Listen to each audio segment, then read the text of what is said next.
Play and learn. Bibi. Halo teman-teman Bibi Channel, berjumpa lagi bersama Abah Bermain Belajar juga. Kali ini kita melanjutkan inspirasi cerita ya teman-teman. Pada kali ini Abah mau bercerita tentang si rubah yang licik teman-teman. Let's go.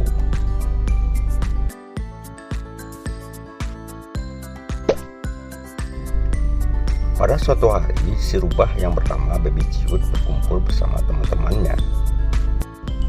Ada rusa kecil yang bernama Uca, ada beruang yang bernama Teledu, dan ada tupai yang bernama Ubay ya teman-teman. Pada saat itu mereka berkumpul di tengah hutan untuk bermain ya teman-teman. Tupai kecil membuka pembicaraan. "Kita mau main apa ya hari ini?" kata si Ubay. "Ayo kita bermain petak umpat," ajak Teledu. "Kita tidak pernah bermain sebelumnya di sini. Kelihatannya banyak tempat baru tempat kita bersembunyi ya teman-teman," kata si Teledu. Mereka semua senang bermain petak umpat, tetapi mereka tidak ada yang suka mencari. Jadi si rubah kecil yang bernama Baby Ciut sangat kesal ketika dia harus menjadi pencari teman-teman. Si rusa kecil yang bernama Uca lalu mendorong si rubah ya teman-teman. "Ayo kita mulai mainnya. Sembunyi ya kamu ya Baby Ciut, dan hitung perlahan-lahan supaya kami ada kesempatan untuk bersembunyi," kata si rusa. Mendengar ucapan si Uca, lalu si Baby Ciut perlahan-lahan menuju ke sebatang pohon dan menutup matanya. Dan dia pun mulai menghitung. 1, 2, 3. Begitu kata si Baby Ciut teman-teman. Pada saat itu Baby Ciut berpikir teman-teman, kalau aku menutup mata pasti aku tidak dapat menemui mereka teman-teman. Dan secara licik Baby Ciut pun membuka matanya sebelah dan dia melihat Teledu bersembunyi di akar pohon dan si Ubay bersembunyi di semak-semak belukar teman-teman. Dan dia tetap menghitung 10, 11, 20, kata si Baby Ciut.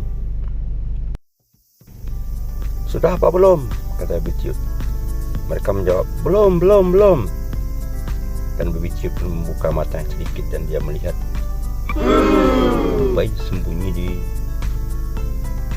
bawah semak murbai ya teman-teman. Setelah teman-temannya diam dan merasa hening, lalu Baby Ciut membuka matanya dan mulai mencari mereka teman-teman. Dan dia pun berpura-pura mencari lapangan itu teman-teman. Dan dia mendekati tempat si Uca bersembunyi teman-teman. Dan langsung dia berkata, "Kamu ketemu," kata si Baby Ciut. Ketika itu Uca tidak merasa senang. Dia pun keluar dari semak-semak dan berkata, "Bagaimana kamu bisa cepat sekali menemukanku?" kata si Uca. Sambil menepuk dada teman-teman, Baby Ciut menjawab, "Aku melihat semak-semak itu bergoyang," katanya. Sambil terkejut, rusa menjawab, "Tapi aku duduk tenang dan tidak bergerak," katanya. Dan si rubah pun menjawab dengan percaya diri, "Kalau kamu tidak bergerak-gerak, kenapa aku bisa melihat kamu?" katanya pede.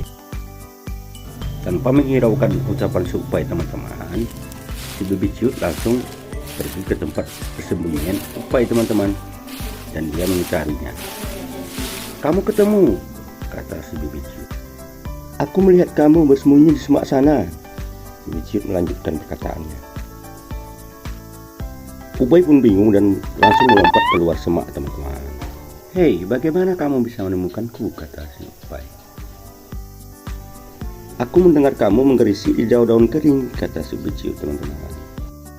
"Tetapi aku duduk tenang dan tidak bergerak," kata si Ubay merasa keberatan teman-teman. Lalu spontan Baby Ciut menjawab, teman-teman, kalau kamu tidak menggerisik dan tidak bergerak, mengapa aku bisa melihat kamu? Kata si Baby Ciut.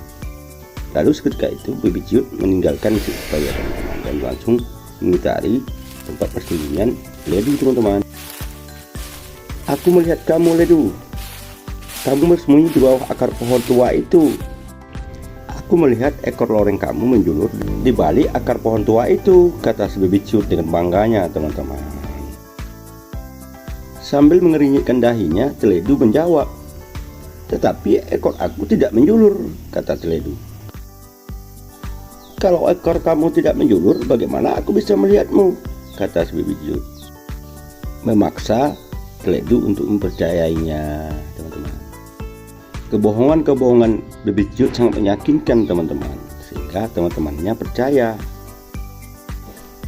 Dan pada saat itu, teman-teman, karena hari sudah mulai malam, orang tua dari mereka memanggil untuk pulang ke rumah, ya teman-teman. Lalu mereka pun bubar dan kembali ke rumah masing-masing, ya teman-teman. Tetapi apa yang terjadi, teman-teman? Di saat Baby Ciut hampir sampai ke rumah, teman-teman, tiba-tiba dia mendengar suara dari atas. Hebat, hebat, kamu hebat, Baby Ciut, kata suara itu. Lalu seketika itu spontan Baby Ciut mendongak ke atas, teman-teman. Ternyata ada seekor burung murai. Lalu burung murai melanjutkan perkataannya, teman-teman. Seperti itulah yang kami lakukan untuk menipu semua orang, bahkan kepada teman kami sendiri, kata si burung murai, teman-teman. Lalu pada saat itu, teman-teman, si Baby Ciut mendengarkan dengan seksama, ya teman-teman, tanpa satu kata pun terlewati. Dan perkataan itu pun menusuk ke dalam hatinya, teman-teman. Dan pada saat itu, teman-teman, Baby Ciut pun berpikir, karena sifat seperti itulah sehingga burung murai itu tidak mempunyai teman. Dan Baby Ciut pun terperanjat dan dia mencoba memikirkan bagaimana seandainya kalau dia tidak punya teman. Lalu pada saat itu Baby Ciut langsung bertanya kepada si burung murai, kalau kamu tidak punya teman, lalu dengan siapa kamu bermain? Kata si Baby Ciut. Burung murai menjawab, ya, memang kami tidak punya waktu untuk bermain, katanya. Beda dengan kamu. Kamu biasa bermain-main sama temanmu. Pada saat itu Baby Ciut pun sadar dan berkata kepada murai, aku tidak mau seperti kamu, kata si Baby Ciut.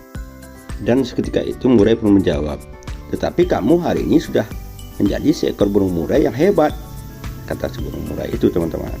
Pertahankan saja dan kamu bisa hidup bersama kami di tempat sampah, lanjut si burung murai, teman-teman. Tidak, aku tidak mau seperti itu, Baby Ciut menjawab sambil menjauh dari burung murai, teman-teman. Dan Baby Ciut melanjutkan perkataannya, aku tidak akan mencurangi teman-temanku lagi. Dan mulai sekarang aku berjanji kepada diriku sendiri, kami akan baik-baik saja, kata si Baby Ciut. Sejak kejadian itu, teman-teman, Baby Ciut pun sadar dan dia tidak mau menjadi seekor burung murai, teman-teman, yang tidak punya teman. Dan dia pun berjanji tidak akan mengulangi perbuatan itu lagi. Semoga cerita ini dapat menginspirasi, teman-teman.